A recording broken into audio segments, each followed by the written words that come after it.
नमस्कार, बड़ी खबर में आपका स्वागत है। पहले तो एक बुरी खबर आपको दे दें कि हमारे हास्य अभिनेता कॉमेडियन राजू श्रीवास्तव को दिल का दौरा पड़ गया है और उन्हें एम्स में भर्ती कराया गया है। और ये जानकारी स्वयं उनके पीआरओ अजीत सक्सेना और उनके भाई ने दी है।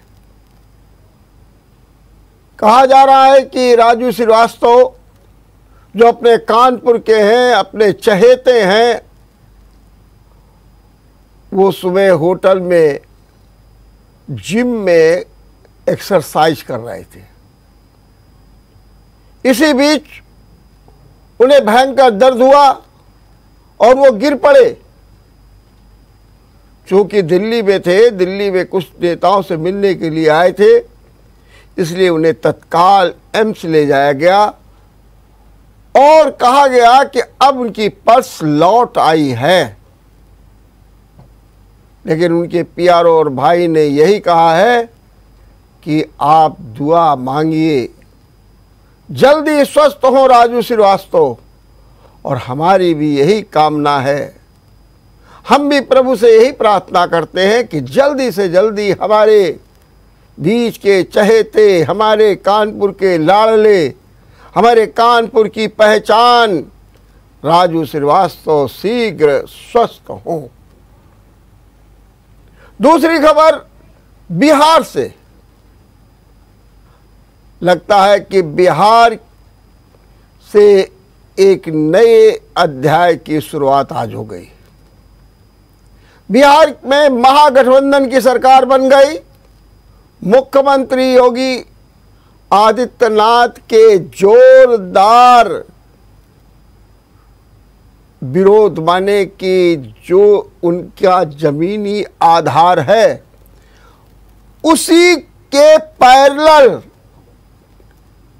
नीतीश कुमार ने अपनी भी जमीन बनाने का अभियान चलाया है। मुख्यमंत्री पद की शपथ ग्रहण कर ली है और उनके साथ में डिप्टी सीएम तेजस्वी यादव ने भी डिप्टी सीएम की शपथ ग्रहण की है। मैं इसलिए योगी आदित्यनाथ का नाम ले रहा हूं कि योगी आदित्यनाथ ने उत्तर प्रदेश में जो अपना जमीनी आधार बनाया है, लगता है कि नीतीश कुमार उसी आधार पर आगे बढ़ रहे हैं। अपने अपने सपने होते हैं लोगों के, और सबसे बड़ी बात यह है, ऐसा लगता है कि एक नई दिशा दे दी गई। नीतीश कुमार और तेजस्वी यादव के शपथ के पहले शरद यादव ने कहा कि नीतीश कुमार 2024 के प्रधानमंत्री पद के दावेदार होंगे, ये कहा। लेकिन इसके बाद जब शपथ ग्रहण हुई और शपथ ग्रहण के बाद नीतीश कुमार पत्रकारों से मिले तो उनका दर्द छलक पड़ा। बोले, मेरे साथ क्या हुआ 2020 में, खुल करके कहा कि जेडयू के प्रत्याशियों को हराने का पूरा प्रयास किया गया और यही कारण है कि 2015 के मुकाबले हम कमजोर पड़े। उन्होंने कहा, आप जाइए हमारे एमएलए से पूछिए कि किस तरीके से उनके साथ व्यवहार किया गया। यही कारण है कि 2020 में हम मुख्यमंत्री नहीं बनना चाहते थे, लेकिन हमारे ऊपर दबाव डाला गया कि आप बनिए, तो हम बन गए।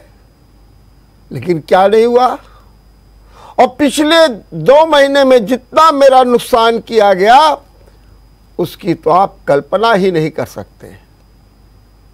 ये स्थिति उन्होंने बताई और कहा कि अंत में हमको ये फैसला लेना पड़ा कि हम अलग हो जाएं और महागठबंधन की सरकार बनाए।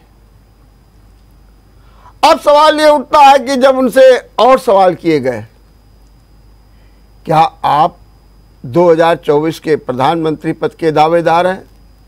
नीतीश कुमार ने कहा नहीं, हम दावेदार तो नहीं हैं, लेकिन ध्यान रहे कि हम विपक्ष की एकता के लिए और विपक्ष को मजबूत करने के लिए राष्ट्रीय स्तर पर जो काम होगा वो हम सब करेंगे।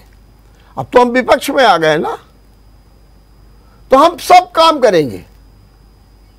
और उन्होंने ये भी कहा कि 2014 के बाद 2024 है, अब कामयाबी नहीं मिलने वाली है।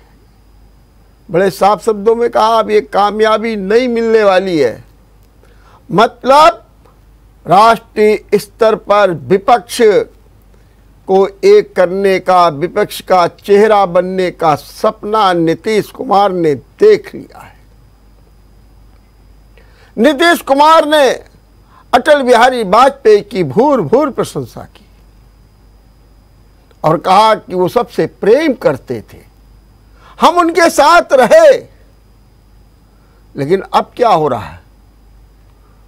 लोगों ने मोदी के बारे में भी अटल बिहारी से तुलना करने की बात की, तो उन्होंने कहा नहीं, हम अटल बिहारी वाजपेयी की बात करते हैं, हम किसी पर और कोई टिप्पणी नहीं करना चाहते। लेकिन नीतीश कुमार ने सीधा सीधा एक खाका दे दिया कि हम क्या करने वाले हैं। मतलब अब जो मोदी सरकार है और जो नीतीश की सरकार है, दोनों में बिल्कुल आमने सामने। हालांकि आज बिहार में भारतीय जनता पार्टी सड़क पर उतर गई है।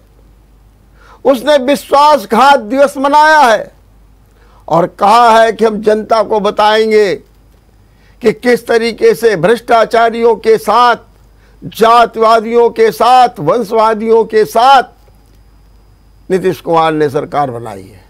ये हम बताएंगे, खुलासा करेंगे।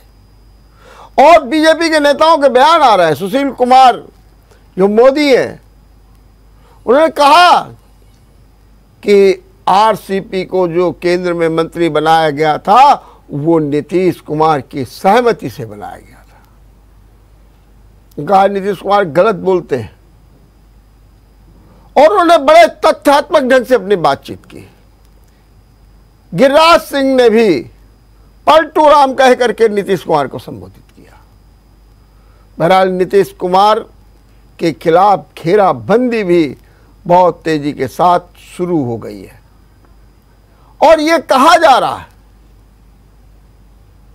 कि किस तरीके से जो सरकार है वो आगे बढ़ेगी जनता की आकांक्षाओं। लेकिन एक बात और भी है, कई दृष्टांत है। मंत्री पद की शपथ के बाद जिस तरीके से तेजस्वी यादव ने मंच पर नीतीश कुमार के पैर छुए, ये चर्चा का विषय बन गया। उन्होंने कहा कि आज चाचा भतीजे का दिल एक हो गया है, लेकिन पिछले दिनों कितनी तलखी थी जब बिहार विधानसभा में नीतीश कुमार ने खोल करके तेजस्वी को चेतावनी दी थी। कहा कि हमेशा हैसियत में रहकर बात करनी चाहिए। ये तक हुआ था। लेकिन कहते हैं कि राजनीति में न कोई दोस्त होता है न कोई दुश्मन होता है। इसका आज प्रत्यक्ष प्रमाण देखने को मिल गया। अब सवाल ये है कि एजेंडा कैसे पूरा होगा। तेजस्वी यादव ने कहा था सरकार बनने दीजिए, 10 लाख लोगों को रोजगार देंगे। कैसे मिलेगा रोजगार?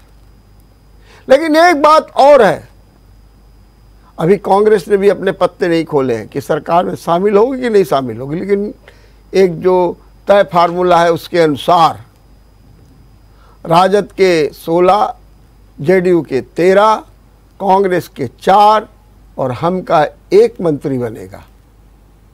ये एक अंदरूनी तय हो गया है। लेकिन बीजेपी जरा सोच में पड़ गई है, क्योंकि बीजेपी को खास तौर से ये तीसरा झटका है नीतीश कुमार का। पहले अकाली दल ने साथ छोड़ा किसान आंदोलन के नाम पर, जिसका पंजाब में बड़ा आधार था, सरकार तक बन गई थी। वही दूसरी ओर शिवसेना का झटका लगा महाराष्ट्र में। हालांकि अब उन्होंने अपना खाना पूरी कर ली है, क्षतिपूर्ति कर ली है, फिर भी शिवसेना का झटका वो भी दूर हुए और अब नीतीश कुमार दूर हुए। भाजपा भी अब चिंतन मनन में लग गई है।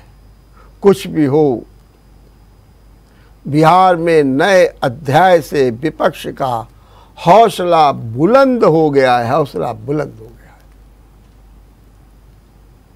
है। इस समय की एक खबर और आई है, अब उसके माने क्या है अभी तलाशे जा रहे हैं। उत्तर प्रदेश विधान परिषद के नेता पद से स्वतंत्र देव सिंह ने इस्तीफा दे दिया है। अब क्यों दे दिया ये स्पष्ट नहीं है।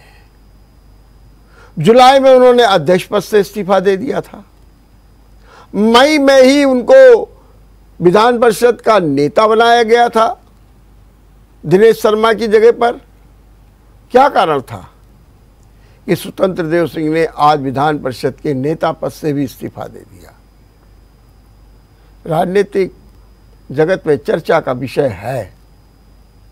कौन से ऐसे कारण हैं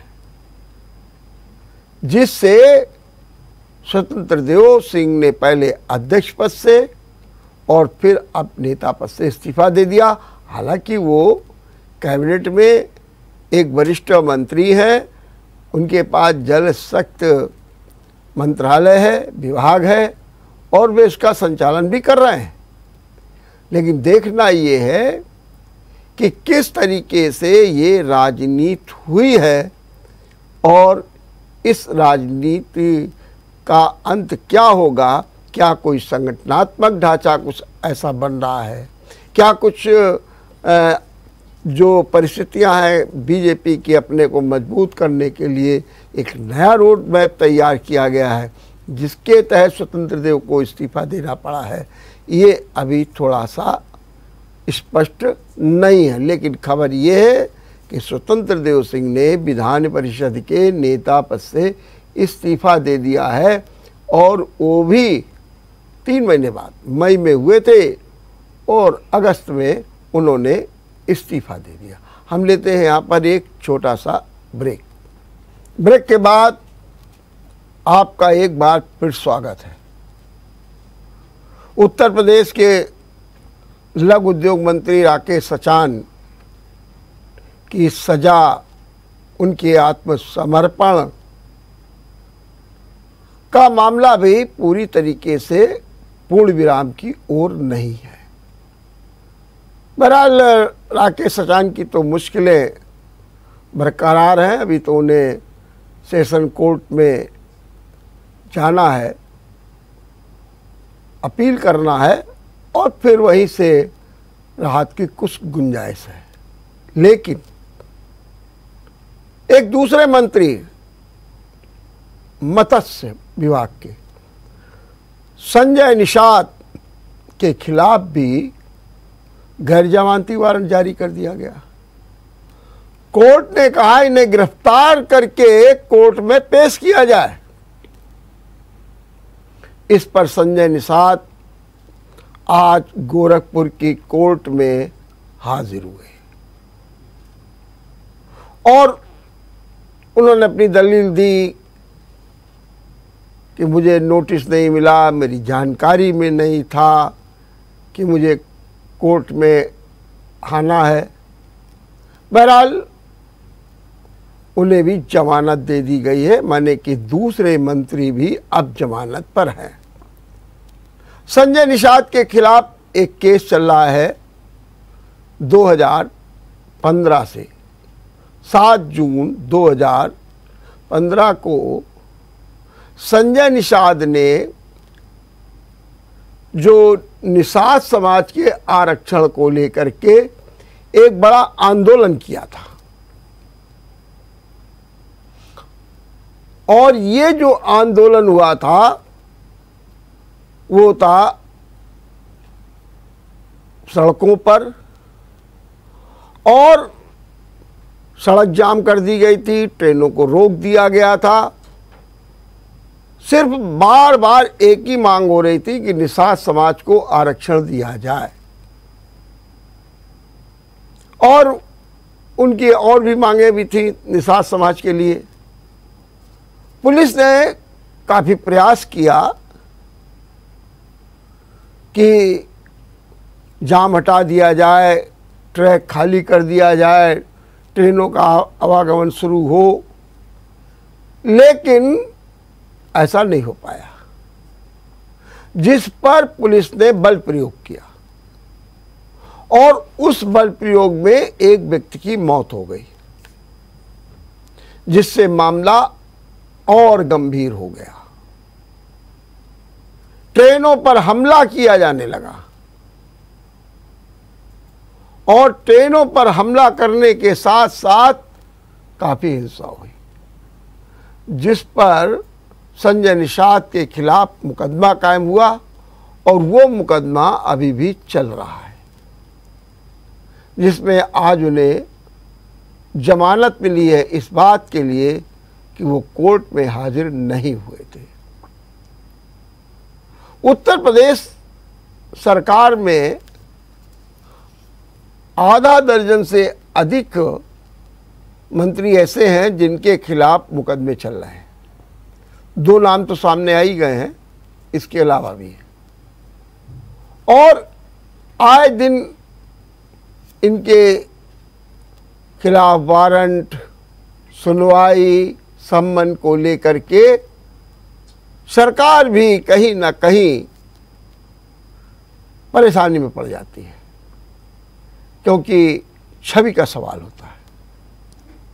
ऐसी स्थिति में सरकार ने ये फैसला किया है कि जो हमारे मंत्री हैं उनके सबके मुकदमे वापस ले लिए जाएं।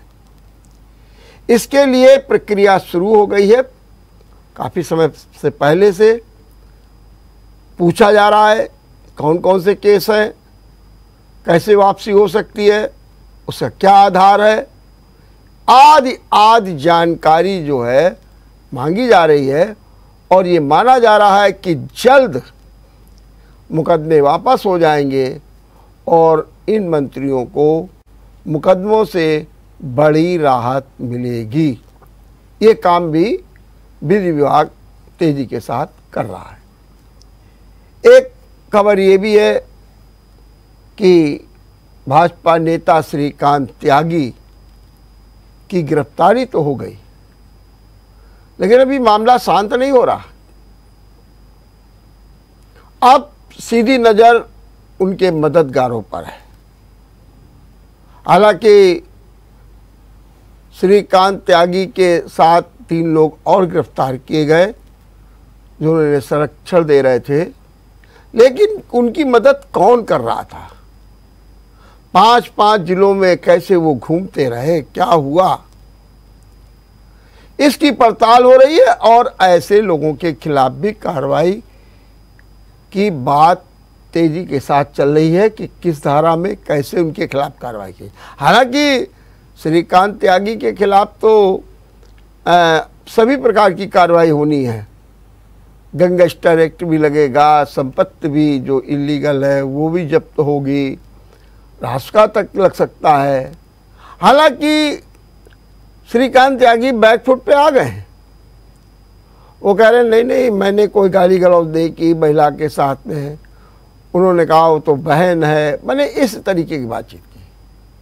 लेकिन वहीं दूसरी ओर उनकी पत्नी गुस्से में है, वो अपने पति का बचाव ही नहीं कर रही हैं, बल्कि उन्होंने पुलिस पर उत्पीड़न का भी आरोप लगाया है। उन्होंने कहा कि उन्हें शुक्रवार, रविवार और इसके पहले शनिवार को बाकायदे बुलाया गया पुरुष थाने में और पूछताछ की गई, उत्पीड़न किया गया। उन्होंने भी ये गंभीर आरोप लगाया है। अब इस आरोप को कैसे संज्ञान में लिया जाएगा ये देखने की बात है। हालांकि मेरठ में जो त्यागी समाज है वो पूरी तरीके से श्रीकांत के साथ है और सांसद महेश शर्मा पर खुल करके आरोप लगा रहा है। ये सब कुछ उनके कारण हुआ है। देखते रहिए बड़ी खबर। नमस्कार।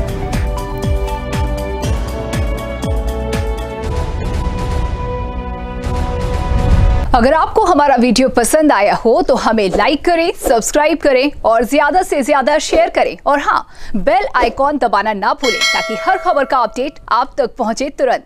आप हमें इंस्टा, ट्विटर और फेसबुक पर भी फॉलो कर सकते हैं। हमारी आईडी है @JMT News Flash।